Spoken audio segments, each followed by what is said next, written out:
जैसा कि पिछले एपिसोड में हमने देखा, जेमी ने नेड पे हमला कर दिया था, जिसमें नेड के लोग मारे गए और नेड घायल होकर बेहोश हो गए थे। यहाँ नेड की आंखें खुलती है और वो देखते हैं कि उनके कमरे में रॉबर्ट और सर्सी आए हुए हैं। सर्सी नेड के होश में आते ही उनसे बहस करने लगती है टीरियन को लेकर कि वो कैटलिन को बोले कि उसके भाई को छोड़ दिया जाए। तो नेड भी अपने मारे गए गार्ड्स को लेकर जेमी को सजा देने की बात रखते हैं। रॉबर्ट इनके तूतू में से फ्रस्ट्रेट होकर दोनों पे गुस्सा हो जाते हैं और उन्हें शांत रहने को कहते हैं। साथ ही वो नेड को बोलते हैं कि अपनी बीवी को बोलो टीरियन को छोड़ दिया जाए, लेकिन नेड कहते हैं कि जेमी ने उनके आदमियों को बेवजह मार दिया, उसका क्या। सर्सी फिर बीच में बोल पड़ती है कि स्टार्क्स को सजा दी जाए, उसके भाई जेमी की कोई गलती नहीं है, इन लोगों ने ही पहले जेमी पे हमला किया था। अगेन रॉबर्ट सर्सी को चुप रहने को कहते हैं और कहे भी क्यों ना, आखिर कोई कैसे उनके दोस्त के साथ इस तरीके से बात कर सकता है। लेकिन यहाँ सर्सी की जबान फिर फिसल जाती है। वो रॉबर्ट को बोलती है, ये आर्मर जो तुमने पहना है वो मुझे पहनना चाहिए था, आप औरतों के कपड़े पहन लीजिए। ये बात सुन रॉबर्ट भिन्ना कर सर्सी को जोरदार चाटा मार देते हैं। थप्पड़ खाकर सर्सी वहां से जाने लगती है, पर जाते वक्त वो कहती है मुझे थप्पड़ याद रहेगा।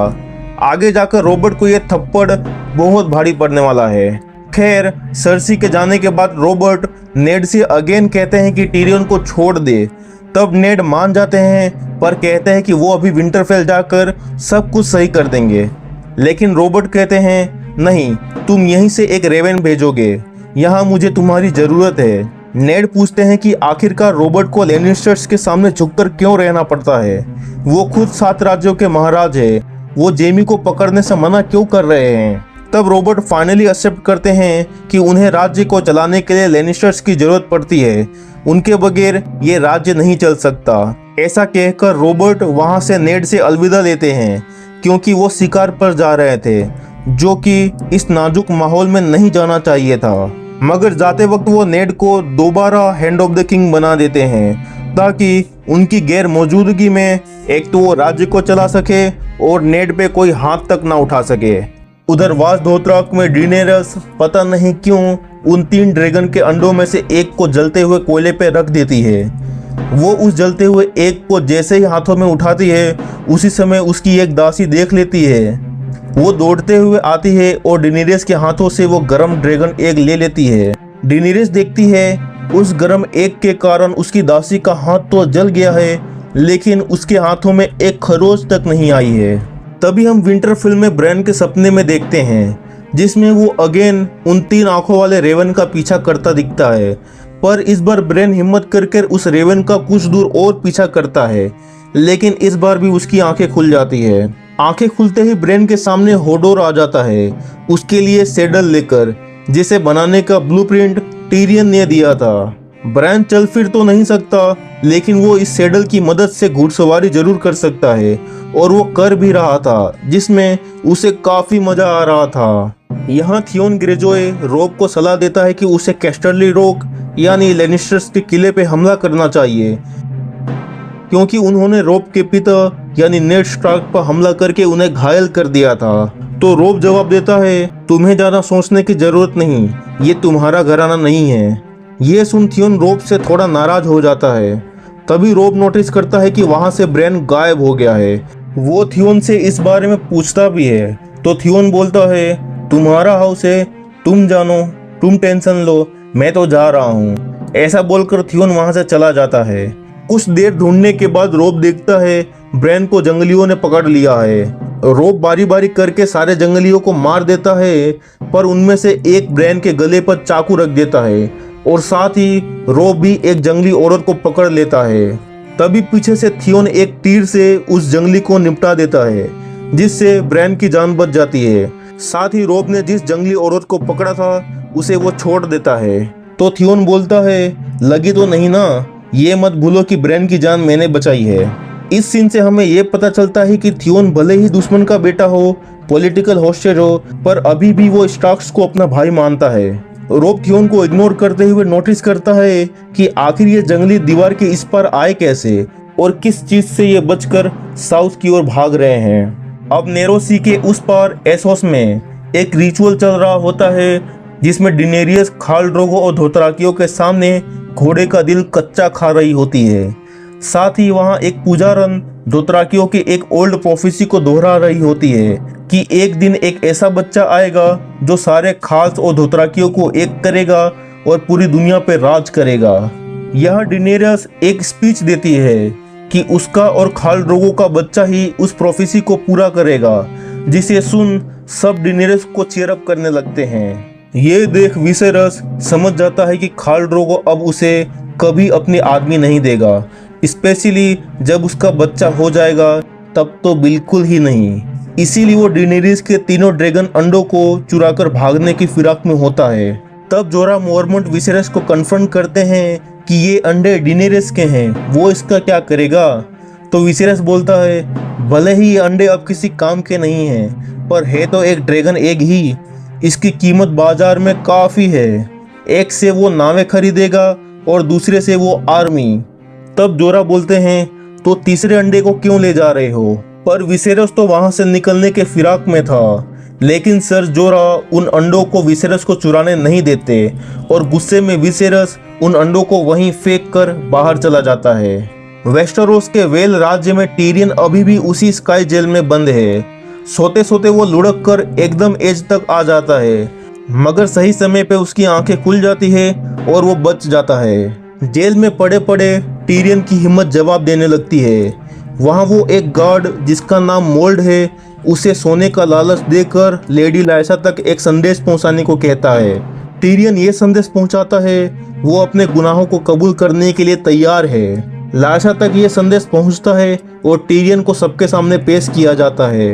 अब लाइसा टीरियन को अपना जुर्म कबूल करने को कहती है। तब यहाँ टीरियन ऐसी ऐसी बातें बोलता है जो बताने लायक बिल्कुल नहीं है। वो कबूलता है कि एक बार उसने अपने चाचा के जूतों में गोबर भर दिया था, जिसका इल्जाम उसने अपने नौकर पर लगा दिया था और वो बच गया था। एक बार वो नहाते हुए लड़कियों के कपड़े चुरा लिया था और वो लड़कियां बिना कपड़ों के इसके पीछे भाग रही थी। टीरियन यहाँ और भी फालतू की गंदी गंदी बातें कबूलता है। टीरियन की ऐसी वाहियात बातें सुनकर लाइसा और वहाँ मौजूद सब लोग गुस्सा हो जाते हैं। लाइसा टीरियन को उसके पति जॉन एरन की हत्या और अपनी बहन कैटलिन के बेटे ब्रैन के फेल्ड एसेसिनेशन को जुर्म को कबूल करने को कहती है। तो चालाक टीरियन बोलता है ये कैसा न्याय है, उसे भी न्याय का हक है। ये बोलकर टीरियन ट्रायल बाय कॉम्बैट चुनता है। मैं बता दूं कि गेम्स ऑफ थ्रोन की दुनिया में कोई इंसान दो तरीकों से न्याय पा सकता है। पहला कि वो राजा के सामने सबूतों को पेश करे जिसे देख राजा खुद फैसला सुनाएंगे, और दूसरा ट्रायल बाय कॉम्बैट जिसमें आरोपी खुद या अपनी ओर से किसी दूसरे को आरोप लगाने वाले या उसके बिहाफ पे किसी और से लड़ेगा। अगर जीत गया तो बच जाएगा और हार गया तो तुरंत मारा जाएगा।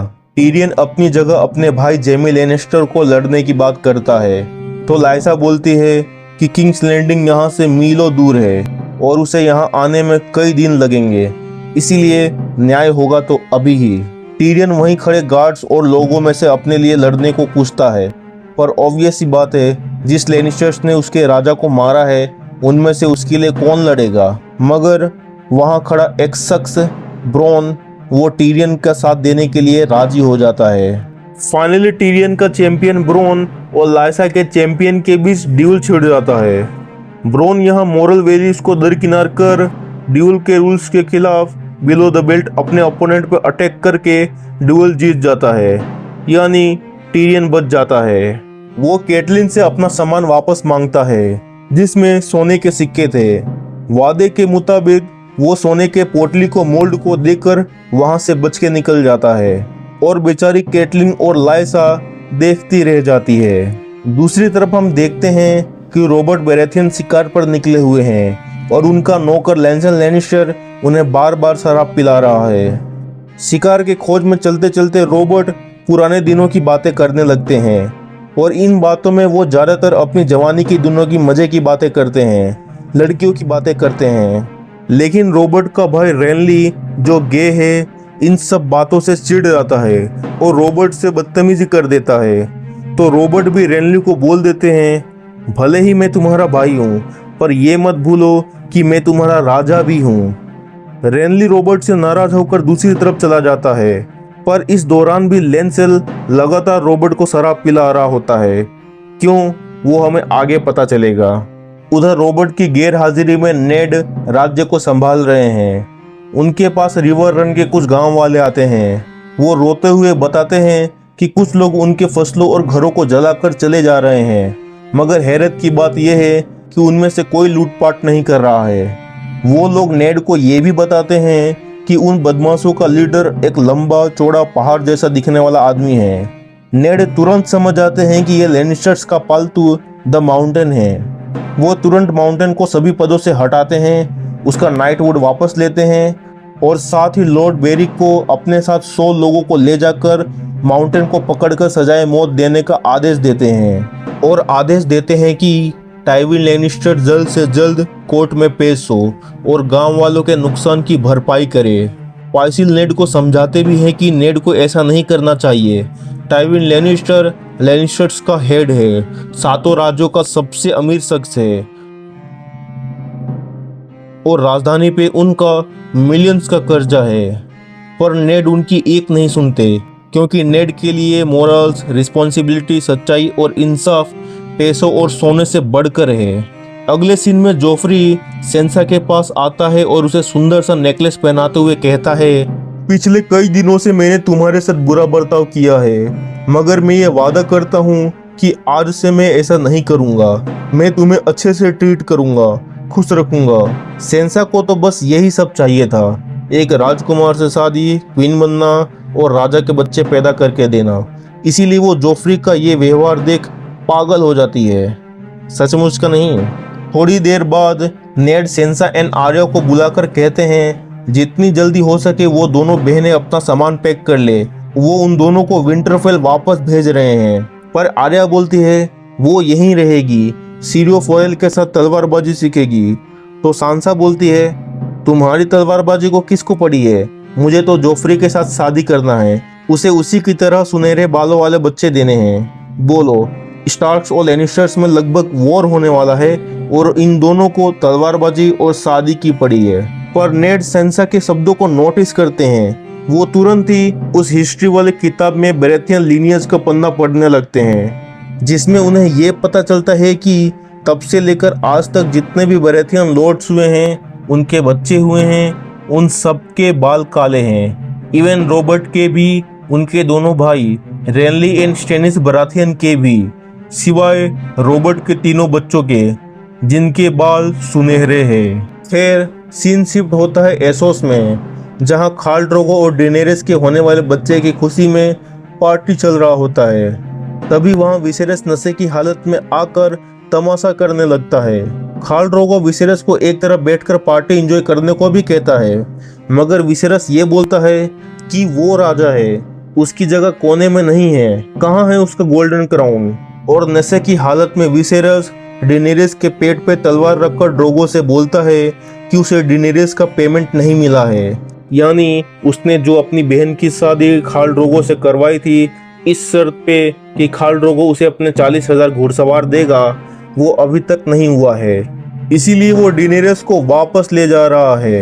यहाँ ड्रोगो दोथराकियों के भाषा में कुछ तो बोलता है, जिसे खुद डेनेरिस ट्रांसलेट करके विसेरस को ये बताती है कि खाल ड्रोगो बोल रहा है कि तुम्हें तुम्हारा इनाम जरूर मिलेगा।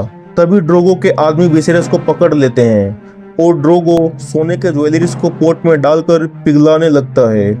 पिघलने के बाद ड्रोगो उस पोट को किसी सोने की मुकुट की तरह विसेरस के सर पर पहना देता है, जिससे विसेरस की दर्दनाक मौत हो जाती है।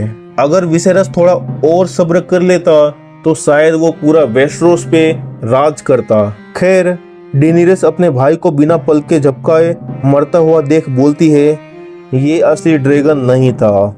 And boom.